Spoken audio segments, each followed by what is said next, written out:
मेरी माँ बहनों, कान खोल के सुनो, ध्यान से सुनो, एकदम हिंदी की चिंदी बना के, अपनी उर्दू का मेयार नीचे घटा के, तुम्हारी समझ के मुताबिक बात कर रहा हूँ। मजार पर जाने को जो तुम बहुत बड़ी नेकी समझ रही हो और समझती हो कि मजार पर चले जाने के बाद हमारे पाप धुल गए, हमारे गुनाह धुल गए, बहुत बड़ा काम हमने कर लिया, तो इमाम इश्क मोहब्बत, इमाम अहले सुन्नत, सरकार आला हजरत, जिनके मसलक आला हजरत का नारा हम लगाते हैं, इमाम आला हजरत से पूछा गया, उन्होंने अपनी किताब फतावा रज़विया में नकल किया। एक बुजुर्ग से पूछा गया कि बताइए, औरतें मजार पर जाती हैं तो उनको कितना सवाब मिलता है? औरतें मजार पर जाती हैं तो उनको कितना सवाब मिलता है? मैं देखिए उलमा के लिए कोई नई बात नहीं कर रहा हूँ, ये सब जानते हैं इन बातों को।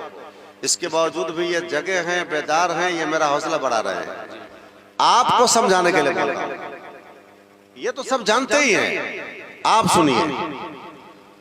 तो पूछा गया कि औरतें मजार पर जाती हैं तो उनको कितना सवाब मिलता है? तो जवाब देते हैं कि सवाब न पूछो, ये पूछो कि अजाब कितना होता है। सवाब न पूछो, ये पूछो कि अजाब कितना होता है, गुनाह कितना होता है। जब ये घर से निकलती हैं तो अल्लाह की लानत शुरू हो जाती है, फरिश्तों की लानत शुरू हो जाती है। और जब मजार के करीब जाती है तो जिस मजार को देखने और जियारत करने जिस बुजुर्ग के मजार के पास जाती है, वो बुजुर्ग भी लानतें बरसाते हैं,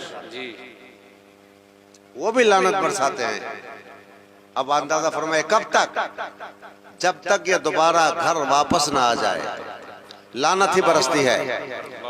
समझ में आया कि मजार पर जो नेकी समझ कर जा रही हैं, वहां नेकी नहीं मिलती है, गुनाह मिलता है, अजाब मिलता है, अल्लाह का गजब मिलता है, बुजुर्गों का गजब मिलता है, तुम नेकी समझ के जाती हो। और सुनिए, मिन्नतें मानती हैं ये, या गदा अली बाबा मेरा बेटा ठीक हो जाए, मेरा शौहर बीमार है अच्छा हो जाए, या मेरा बेटा परदेश गया है खैरियत से वापस आ जाए, या मेरी बेटी बीमार है तंदुरुस्त हो जाए, तो गदा अली बाबा आपके मजार पे खसी चढ़ाऊंगी। सुनो मेरी माँ बहनों, बातें मत करो, तुम्हारे लिए गुफ्तगू कर रहा हूँ। तुम बहुत ज्यादा मन्नतें मानती हो, खसी ले जाऊंगी बाबा, गदा अली बाबा आपके मजार पे खसी चढ़ाऊंगी। यहाँ बड़े बड़े उलमा मुफ्तियान कराम बैठे हैं और मैंने किताब भी लिखी है उसके ऊपर, किताब में फतवा भी मैंने डाला है, आपको चाहिए कि वो किताब लेके जाइएगा। उलमा बैठे हैं, जिम्मेदार मुफ्तियों का स्टेज है। और सिर्फ यही नहीं बोलता हूँ, बल्कि मैं बाज़ाब्ता फेसबुक में बोलता हूँ, रेडियो में बोलता हूँ, यूट्यूब पे ये प्रोग्राम जाता है, सारी दुनिया के मुफ्तियान किराम सुनते हैं। समझ रहे हैं ना? ये मत समझिएगा कि कपटोल में बोल रहा हूँ, पूरी दुनिया में पैगाम जाता है। ये पैगाम देता हूँ कि इस तरह की मन्नत मानना, या गदा अली बाबा, या ख्वाजा बाबा, या नाजिर बाबा, या साबिर बाबा, और कोई बाबा, अगर मेरा बेटा ठीक हो जाए, बेटी अच्छी हो जाए, शौहर अच्छा हो जाए, मैं आपके मजार पर खस्सी चढ़ाऊंगी। याद रखिए, ये मन्नत मानना नाजायज है, नाजायज है, गुनाह का काम। बेशक बेशक बेशक। समझ में आ रही है कि नहीं बात आ रही है? ये कहती है कि बहुत बड़ा काम कर रही है। अच्छा, ये मन्नत भी मानती है तो खाली खसिए की, रोजा रखने की मन्नत नहीं मानती है, और नमाज पढ़ने की तो भूले से भी नहीं मानती है कि या अल्लाह मेरा बेटा ठीक हो जाएगा तो 4 रकात नफिल नमाज पढ़ूंगी। ऐसी मन्नत मानते हुए सुना आप लोगों ने? वो नहीं मानती है क्योंकि मेहनत खुद पड़ेगी ना, और खसी की मन्नत इसलिए मानती है कि कमाई तो शौहर की लगेगी। वो बेचारा Qatar, Saudi, Dubai, Malaysia, Qatar, Bahrain, किस किस मुसीबत से गुजरकर, किन किन परेशानियों से गुजरकर, सर का पसीना पांव के नीचे से बहकर, किस किस तरह से मजदूरी करके, मशक्कतें झेलकर, परेशानियां झेलकर, लेटरिन साफ करके, झाड़ू लगा के, किन किन मसाइब आलाम से गुजर के 4 पैसे इकट्ठा करता है, और तुम सालाना एक एक मन्नत मानती हो, सालाना 3-3 मन्नतें मानती हो। और एक ही खस्सी की बात नहीं, सिर्फ खस्सी की बात हो तो कुछ गनीमत। अब खस्सी ले जाने के लिए 4 चक्का चाहिए, और दामाद को भी बुलाना पड़ेगा। नहीं बुलाइएगा तो हड़ताल मचा देगी। दामाद को बुलाइए, फिर उनको विदाई भी दीजिए, 4 चक्का का भाड़ा दीजिए, रिश्तेदारों को बुलाइए। यानी एक मन्नत में ये कम से कम 50,000 खर्चा कराती है। तुम्हें एहसास नहीं कि तुम्हारा शौहर कितनी मेहनत से पैसे कमाता? बेशर्मी कर रही हो, नाजायज और नाजायज राह में तुम उसको जायज समझकर, बेहतर समझकर कर रही हो।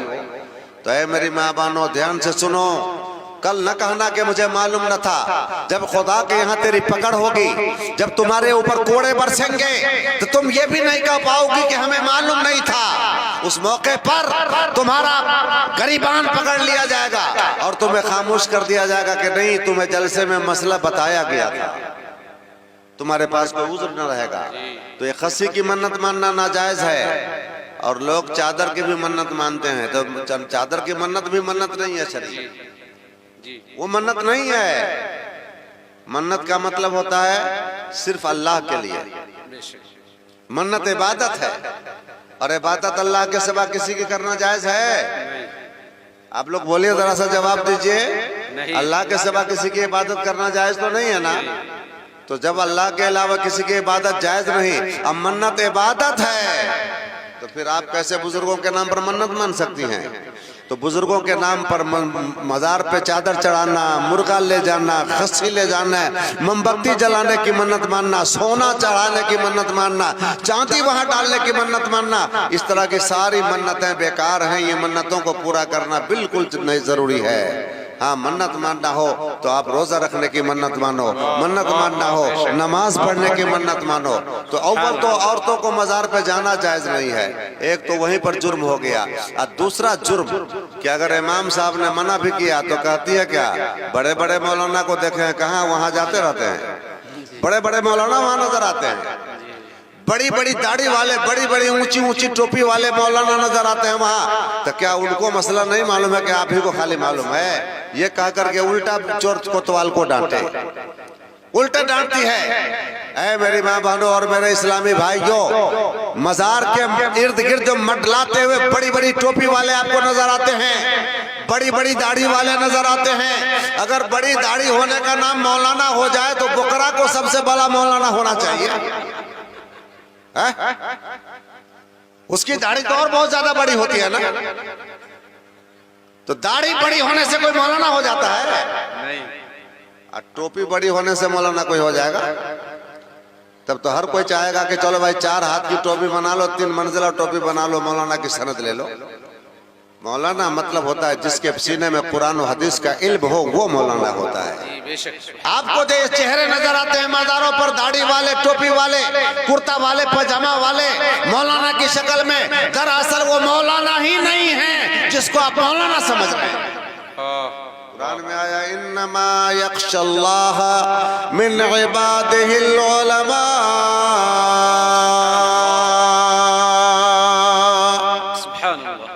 अल्लाह से तो उलमा ही डरते हैं, अल्लाह का खौफ उलमा ही करते हैं, अल्लाह की खशियत उलमा ही करते हैं, अल्लाह से तो उलमा ही डरते हैं। तो पता चला कि आलिम वो होगा जो अल्लाह से डरेगा, और जो अल्लाह से डरता नहीं है, ना फरमानी करता, हुदूद शरअ को तोड़ता, ना जायज काम करता, वो आलिम ही नहीं है जो आलिम की शक्ल में आपको नजर आता है। जिम्मेदार स्टेज है, जिम्मेदारी वाली बात सुन लीजिए। तकरीर का टाइम नहीं है, खाली मसला सुन लीजिए। तो मन्नतें मानना जायज नहीं है कि मजार पे चादर लाऊंगी, खस्सी ले जाऊंगी, मुर्गा लेके जाऊंगी, जाना भी जायज नहीं आपको। और सुनिए, एक बात आपको काम की बताऊं, उलमा किराम जानते हैं। अच्छा, कुछ लोगों को देखिएगा कि अजमेर जाने वालों के लिए, अजमेर जाने वालों के हाथ में पैसे देते हैं कि जाकर के ख्वाजा गरीब नवाज के मजार पर मेरी तरफ से चादर चढ़ा दीजिएगा 5000 की। वाह! अब बड़ा सीना फुला फुला के बोलेगा, सबको बताएगा कि हम तो अजमेरों चादर भेजे हैं।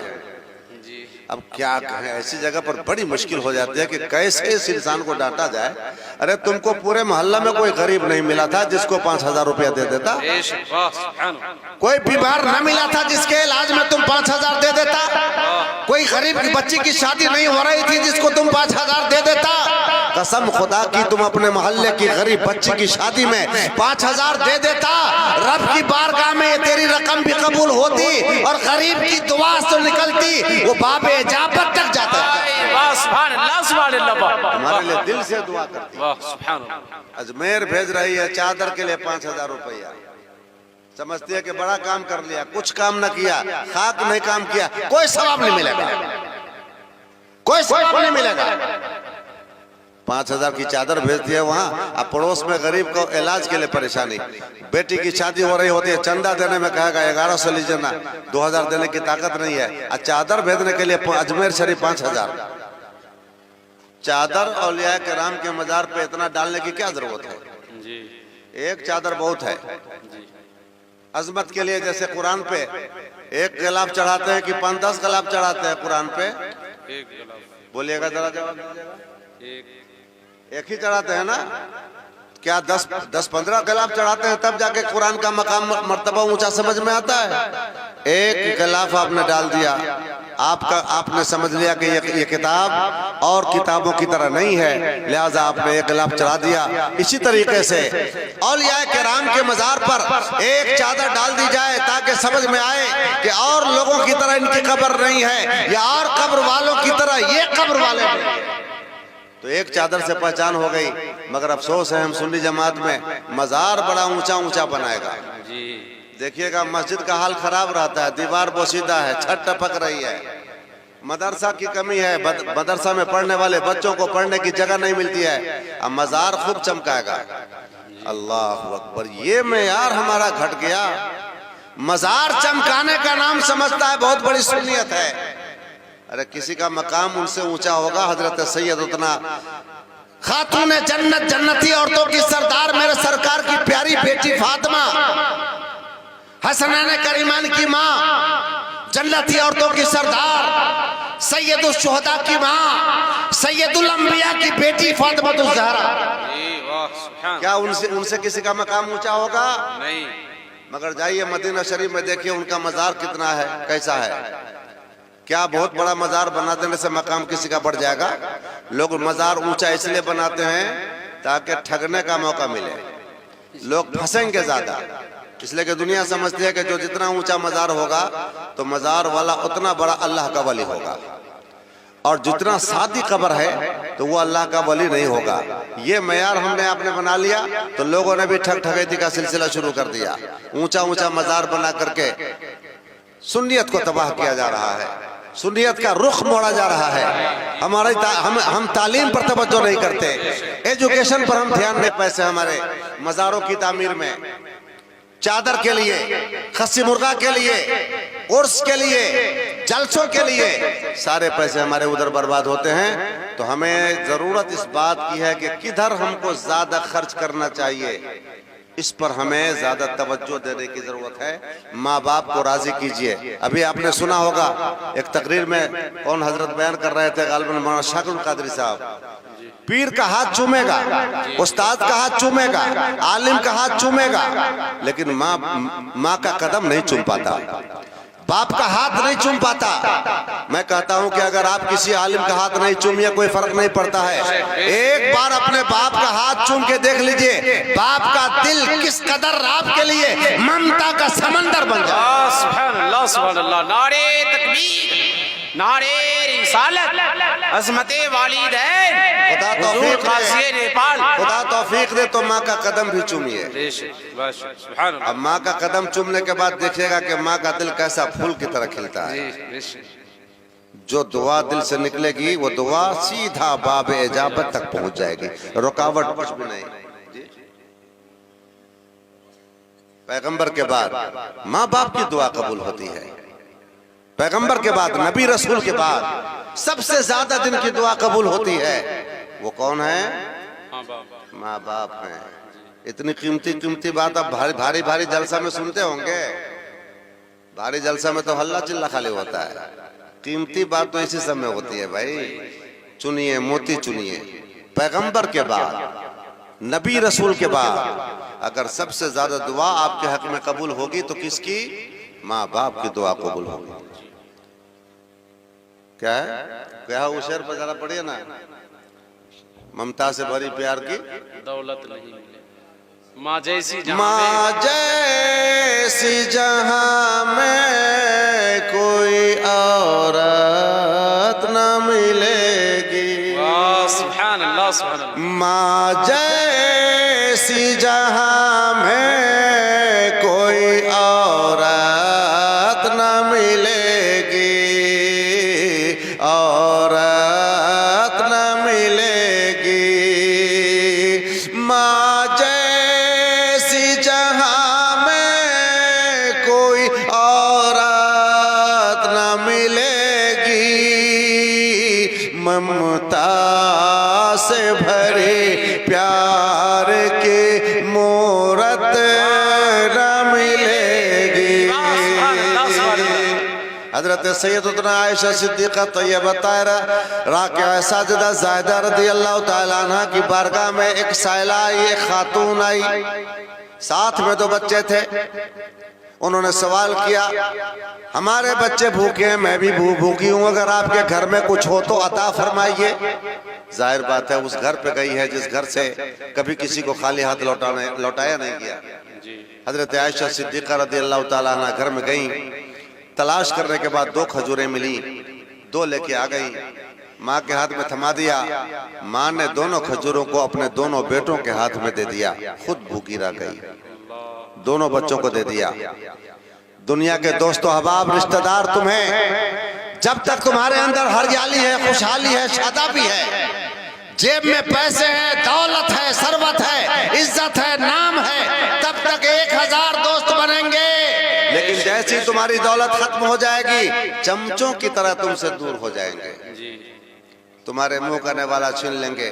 लेकिन ऐसी बुरी हालत में भी अगर कोई वजूद, कोई हस्ती तुम्हारे काम आती है तो उस हस्ती का नाम माँ है, उस हस्ती का नाम बाप है। इसलिए मेरे भाई, माँ बाप का सबसे ज्यादा एहतराम कीजिए। यही पैगाम है इस जलसे से। उसके बाद किसी का एहतराम कीजिए। अल्लाह तबारक व तआला हमें इसकी तौफीक अता फरमाए।